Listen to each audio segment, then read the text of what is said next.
Di balik fasilitas yang ditawarkan oleh pinjaman online, terselip serangkaian risiko finansial yang patut diwaspadai. Dalam perjalanan ini, kita akan membongkar dampak-dampak yang mungkin terjadi ketika seseorang mengambil pinjaman online. Ketika seseorang memutuskan untuk memanfaatkan pinjaman online, seringkali terjadi ketidakpahaman terhadap beban bunga dan biaya terkait lainnya. Sebuah penelitian mendalam tentang struktur pinjol dapat membuka mata kita terhadap sejumlah biaya tersembunyi yang mungkin tidak disadari oleh peminjam. Dalam banyak kasus, ketersediaan dana yang cepat dan tanpa banyak persyaratan mungkin menarik, tetapi di balik kemudahan itu ada risiko terperangkap dalam lingkaran utang yang sulit dihindari. Mari kita eksplorasi kisah nyata orang yang, tanpa menyadari implikasinya, menggunakan pinjaman online sebagai solusi instan untuk kebutuhan mendesak. Pertama-tama, kita akan membahas bagaimana proses pinjaman online seringkali menggoda dengan penawaran uang dalam waktu singkat.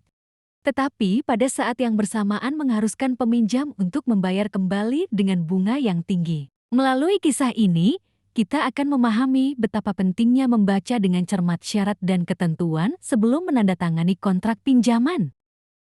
Kemudian, kita akan menyelami bagaimana beban cicilan bulanan dari pinjol dapat memberikan tekanan finansial yang signifikan, terutama jika penghasilan peminjam tidak stabil. Melalui sudut pandang pribadi, kita akan menyaksikan perjuangan seseorang dalam menghadapi ancaman terlilit utang dan mencari jalan keluar yang dapat mengembalikan stabilitas keuangan.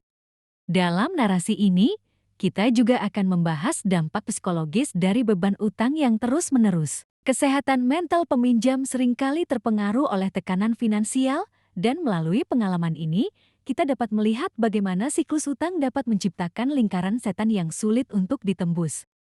Selain itu, kita akan memeriksa apakah ada tindakan pencegahan yang dapat diambil untuk menghindari bahaya pinjol. Dengan wawasan yang diperoleh dari cerita ini, kita dapat mengevaluasi langkah-langkah bijak yang bisa diambil individu untuk melindungi diri mereka sendiri dari potensi ancaman finansial yang dihadirkan oleh pinjaman online. Akhirnya, kita akan merenungkan pelajaran yang dapat dipetik dari kisah ini dan bagaimana kebijakan dan regulasi dapat memainkan peran penting dalam melindungi konsumen dari praktik pinjol yang merugikan.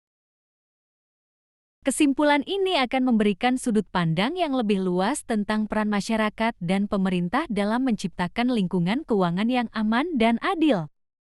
Dengan demikian, narasi ini akan membawa pendengar melalui perjalanan yang mengungkapkan bahaya pinjol, memberikan wawasan mendalam tentang dampak finansial dan psikologis yang mungkin terjadi, serta merangsang pemikiran tentang langkah-langkah pencegahan dan perbaikan. Dalam perjalanan panjang menuju pemahaman mendalam tentang bahaya pinjaman online, mari kita menelusuri setiap detail yang tersembunyi di balik fasilitas yang menjanjikan kemudahan. Fokus utama kita adalah pada dampak finansial yang mungkin terjadi ketika seseorang memutuskan untuk mengambil pinjaman online dan bagaimana hal itu dapat mempengaruhi kehidupan mereka. Pertama, pengenalan. Mari kita mulai dengan memahami motivasi seseorang untuk mengambil pinjaman online. Dalam dunia yang terus berubah dan tuntutan hidup yang meningkat, pinjol seringkali menawarkan solusi instan untuk kebutuhan mendesak. Kedua, penjelasan struktur pinjol. Kita akan memasuki aspek lebih teknis dengan menjelaskan struktur pinjol. Bagaimana bunga dihitung, biaya tersembunyi, dan apa saja yang perlu diperhatikan saat membaca syarat dan ketentuan. 3. Narasi pengalaman peminjam.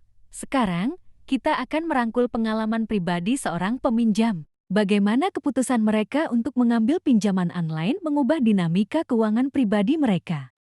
Keempat, dampak cicilan bulanan. Kita akan mengeksplorasi beban cicilan bulanan yang seringkali menjadi batu sandungan melalui cerita ini. Kelima, perjuangan dan jerat utang. Seseorang tidak hanya menghadapi tantangan finansial, tetapi juga perjuangan pribadi yang terkait dengan jerat utang. Keenam, potensi jalan keluar. Dalam kegelapan utang, masih ada harapan. Kita akan menjelajahi potensi jalan keluar dari situasi ini. Apakah ada strategi yang dapat diterapkan untuk mengelola utang? Ketujuh, tindakan pencegahan. Dengan wawasan yang diperoleh dari pengalaman ini, kita akan mengevaluasi langkah-langkah bijak yang dapat diambil individu untuk melindungi diri mereka sendiri dari bahaya pinjol. Diharapkan pendengar dapat memahami betapa kompleksnya bahaya pinjaman online dan merenungkan kebijakan serta tindakan pribadi yang dapat diambil untuk melindungi stabilitas keuangan dan kesejahteraan pribadi.